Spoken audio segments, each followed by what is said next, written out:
Thank you. Thank you, everyone, for coming. Thank you, Laura, for the introduction, and to David and Robert for inviting me to be part of this panel. I'm very excited to be here to have a chance to offer this presentation, particularly because I almost did not make it since Southwest canceled my flight Wednesday night. So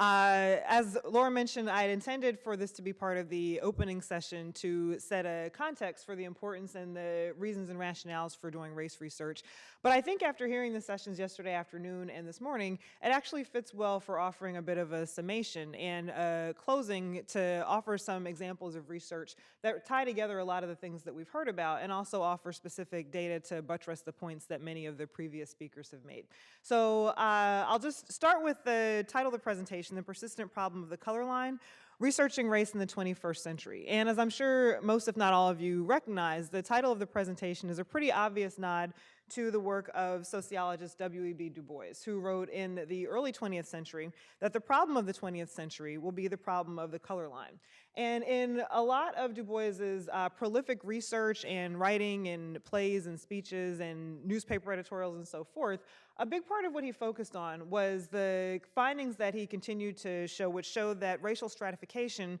was this problem of the 20th century and the problem of the color line. And that when he talked about racial stratification, Du Bois was very incisive and very thorough and very in-depth in making points about how racial stratification was not simply something that was subject to personal opinions or ideas or beliefs. Rather, it was very systemic and it was very structural and was codified into law, culture, education, housing, public policy. Virtually every segment and every social institution in American life was defined by systemic and institutionalized racial disparities that perpetuated racial inequalities for various groups. And Du Bois is very clear in his writing that this represents an American failure, but at least in a lot of his early writings before he just got completely frustrated and quit America and moved to Ghana and decided he was done with it all, in more of his optimistic days, he wrote that, more importantly, this indicated a system that could be changed. In other words, his belief during a large part of his time in America was that with clear, sound scholarship that drew attention to the ways in which racial disparities were socially constructed and a part of institutionalized functions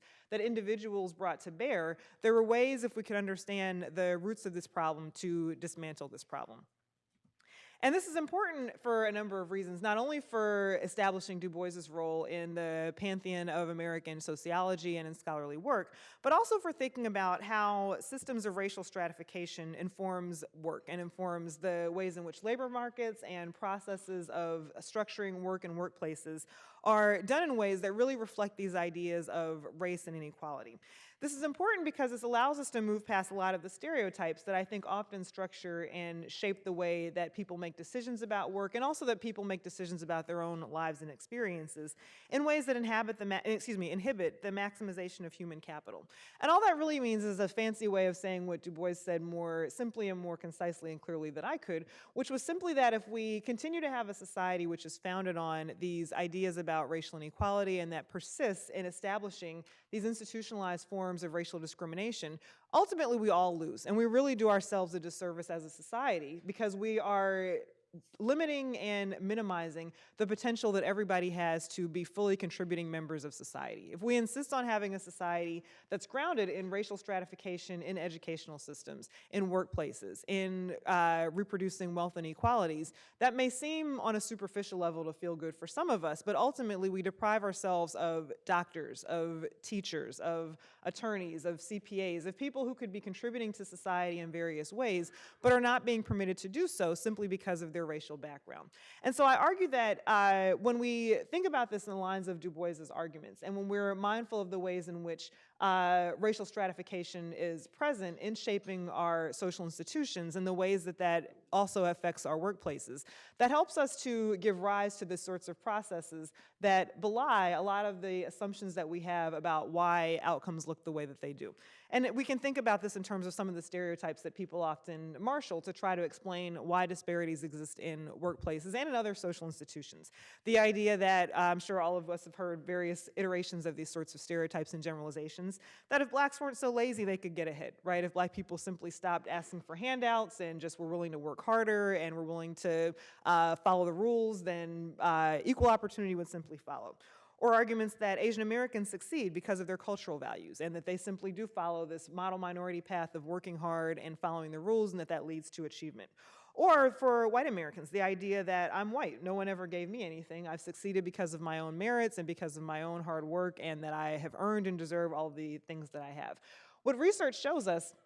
particularly sociological research shows us, is that if we're thinking about outcomes that occur in workplaces and labor markets, clearly none of these statements are really completely grounded in fact. Most of these are gross misrepresentations. And the fact that these stereotypes and ideas often become part of our cultural toolkit that we use to understand why racial disparities exist simply points more to the need for and the importance of research on race that shows how processes differently impact various groups, leading us into different outcomes in labor markets and workplaces. So there are important insights from research that really speak to this, both in terms of Du Bois's research and the ways that it's present in the current day. So just to give a little bit of history and background into some of the arguments that Du Bois found in his work, he noted in doing research in his book, The Philadelphia Negro, that blacks were concentrated in low-wage, low-status jobs, and they often did not have the educational training or credentials to qualify them for other work. And when they did, explicit discrimination made it very hard to get or keep these sorts of jobs. Importantly, Du Bois argued that this was a real contrast to a lot of the prevailing wisdom of the time. In many cases, people would look at racial disparities that existed in workplaces and simply say, well, if there's underrepresentation of black workers in these sorts of high-status jobs, it's obviously because they're apathetic or they're indifferent or they're lazy or they just don't want to work. They don't want to be in high-status, well-paying jobs. They'd simply rather work as porters or sharecroppers or domestic work because that's just what they like doing, right? And so ultimately, we have a system that works for everybody because blacks don't have to tax themselves with difficult things like thinking and progress and advancement, because they can just stay in their lane and enjoy doing the sort of low-wage labor that they enjoy, right? Du Bois points out something that might sound pretty basic to us today in 2018, but was actually very groundbreaking at the time, which was the argument that these inequalities stemmed from structural barriers in educational systems and in labor markets. That this was not an outcome that we could simply attribute to black workers' inherent inferiority or their laziness or their character traits. These inequalities and these disparities were a clearly defined result of systemic processes that channeled black workers into certain occupations and excluded them from others. What do we find when we look at the research that exists today? I'll talk a little bit about some of the basic summaries of research from sociologists and people from other fields that talks about how, unfortunately, while unquestionably there has been progress, a lot of the findings that Du Bois articulated in the Philadelphia Negro and in some of his later work still have some aspects that are present today when we think about how these social processes define workplace outcomes. For working class blacks, research shows that many of the patterns that Du Bois identifies during his writing pretty much remain the same. In William Julius Wilson's classic book, The Truly Disadvantaged, he spends a lot of time identifying how racial and economic social dislocation constrains access to work. What he means here is to make the argument that in the post-civil rights era, when we see black Americans concentrated in urban areas that are often underserved by educational institutions, by workplaces, by other social institutions that offer a bridge to other broader parts of society, this has serious consequences for those who he deems the truly disadvantaged and who he describes as being part of the urban underclass. For these black Americans, simply living in areas where work no longer thrives and is present means that they are automatically put in a position where they are differently advantaged or specifically disadvantaged when it comes to having access to and opportunities for gainful employment. And Wilson's argument is more complicated than that, but the gist of his point here for what this means for our purposes is that when we're thinking about the challenges that working class blacks experience, a lot of the spatial dislocation that Du Bois identified during the turn of the century still continues and persists and remains present for black Americans in these environments in ways that have adverse consequences for their workplace options. Sociologist Deirdre Royster makes the argument that for working class blacks in particular, social networks do not always produce employment access. And I'll talk a lot more about this in a few slides. But the point that she makes here is that particularly in a more modern day work environment, when people generate many of their access to job leads and information about jobs and access to jobs through their connections. We all know the statement that it's not what you know, it's who you know, and that these networks and connections are critical for offering us advancement into jobs, particularly jobs that offer some sort of economic and social mobility. For working class black Americans, these networks are often largely either not available or not available in ways that lead to this sort of advancement.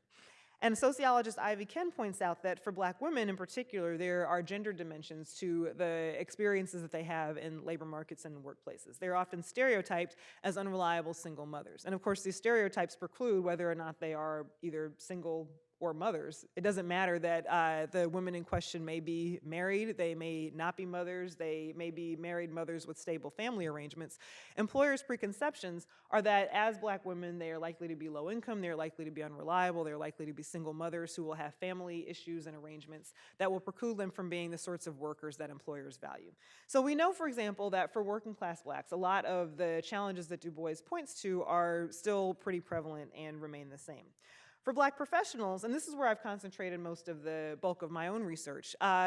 the issues that come out are a little bit different. And this is an interesting contrast to some of Du Bois's points, because by virtue of the time period in which he was writing, a lot of his focus on Black Americans focused on them being segregated into certain concentrations, or certain areas in certain concentrations, in ways that are still present today, but put him in a time period, in a position where he missed some of the emergence of the growing Black middle class that was prevalent during the 90s and 2000s and has met with limited continued mobility since then. But the point here is that when we look at Black professionals and we think about ways that race is significant and matters, different patterns emerge among this group. In a study that I did of Black men working in predominantly white male-dominated jobs to try to understand how intersections of gender and race had an impact on their experiences in the minority, one of the most interesting findings that came out of this study was my finding that for many Black men, racial discrimination informed their relationships with women. And what I found was that many Black men in working in these types of jobs drew from positions where they felt somewhat integrated into the organizational structure, but not completely fully assimilated. And what that meant was that they recognized that gender offered them some privileges in the extent that they could fit in with most of their mostly white male coworkers, and that they could bond based on their shared gendered experiences. But they also were very cognizant of the racial discrimination that they encountered and feeling as though they were still racial minorities in this work. What this meant was that when they related to their women coworkers, who were usually also in the minority, this gave them a sense of feeling as though they shared a certain type of common ground with many of their women counterparts. This was not to say that they assumed that their experiences were completely the same as their women coworkers, but they were likely to say to me, I understand the ways that people are treating women in this organization because it parallels the sorts of treatment and experiences that I've had as a Black man. So I see the types of things that my male coworkers say about women. I understand that there's this assumption that women are not going to be able to cut it in medicine or law, and that people are making these assumptions based on stereotypes, based on misrepresentations and misjudgments. I don't like seeing that because that's what also happens to me. But men also recognize that because of their position as men in the organization, their gendered advantages put them in a position where, in some cases, there were things that they could do to try to create more equitable playing fields for their women counterparts. They talked specifically about wanting to take specific efforts to engage in mentoring, to try to work with women, to try to offer a different model of masculinity, to dispel the sorts of stereotypes and behaviors that they saw among many of their white male counterparts. So here we have a bit of a different picture of how race is having an impact on men working in these professions in ways that show that it is informed not just by race, but by the ways that race and gender and class intersect for men in these higher status occupations.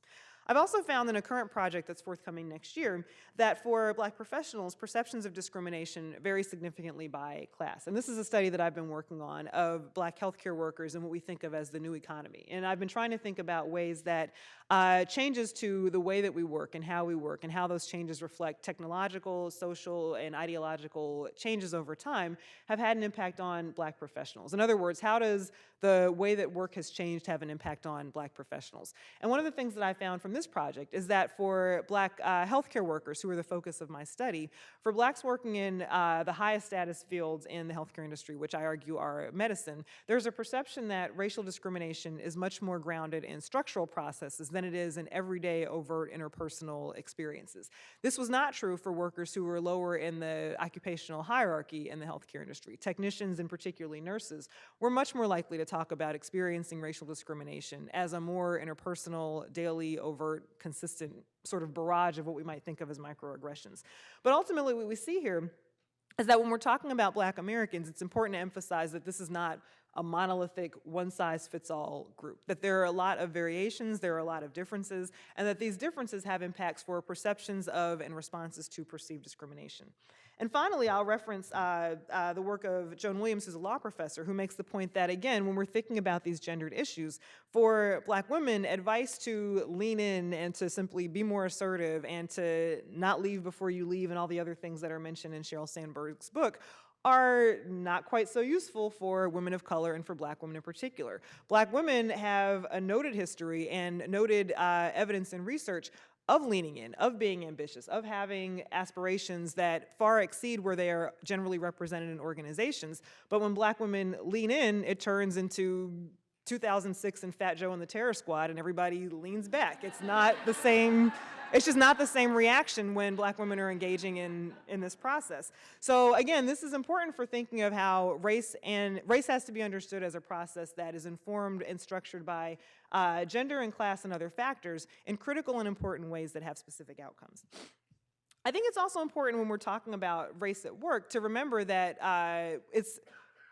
easy to some degree and common to think about how race has an impact on Black Americans. It is also useful to think about the active role that whites play in shaping and maintaining workplace discrimination. Nancy DiTommaso argues that whites rely very heavily on social networks for hiring and mobility, as I mentioned before, but when these networks that whites use are predominantly white, then this leads to opportunity hoarding. In other words, if there's a common practice in place where where people find jobs by referencing or by referring colleagues or friends or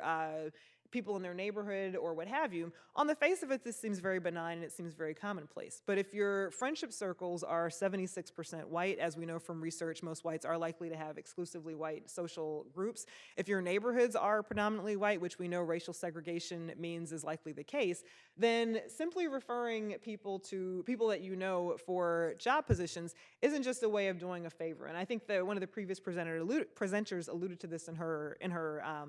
presentation. This isn't just a way of doing a favor. This is a way of doing a favor that perpetuates inequality, and it allows colorblind racism to persist. Lauren Rivera shows that upper-class whites are likely to leverage cultural cues to access elite professional service work. In other words, again, in terms of having access to jobs, references to certain types of social cues and indicators, like playing squash or lacrosse rather than football or basketball, serve as cues to hiring managers that these are people who are familiar and comfortable and people that they should employ. Hiring managers are also shown to explicitly prefer white workers and to simply state this when it comes to making decisions about hiring, and that this is not just Black and white. Asian Americans are more highly educated but see fewer economic returns to the work that they do, which means that even though they are more likely to have higher levels of education than many other racial groups, this does not transform into commensurate returns on education. Stereotypes of passivity hurt Asian American men in particular, as they are seen to not necessarily have the leadership skills and capabilities for particularly high status, culturally masculinized jobs. And Latinos encounter racial stereotypes of otherness and of lacking qualifications, particularly the intelligence for the same type of high status work. In other words, structural barriers are present for other groups besides Blacks. And it's important, particularly as racial demographics change in the United States, to be mindful of how, when we were talking about issues related to race and gender and leadership and work, to be thoughtful about the ways that this has parallel but often distinctive manifestations for various groups. So in summary, I'll conclude just by linking this back to the arguments that Du Bois made and the importance of thinking about researching race and why it's necessary in a broad context. Researching race highlights that racial patterns and racial stratification creates workplace disparities. But importantly, I think it's useful to emphasize that just as these disparities are things that aren't natural, these aren't unavoidable, these aren't inevitable, these are things that were created and that can be fixed. And that attention to structural inequalities helps to dispel the stereotypes that maintain stratification. It helps us to move away from this thinking that people operate in a completely colorblind meritocracy where everybody earns their advantages on their own, or if they are not advantaged because they simply didn't try hard enough or work hard enough. Research highlights the ways that social structures can be changed, and doing so has the potential to benefit all through the more productive use of human capital. By making sure that these sorts of barriers are not in place, and by researching these barriers so that we know what they are and how they got there and how they are problematic, this puts us in a better position for making sure that we are eradicating these barriers so that we are maximizing everyone's potential to contribute fully and completely to our society. Thank you.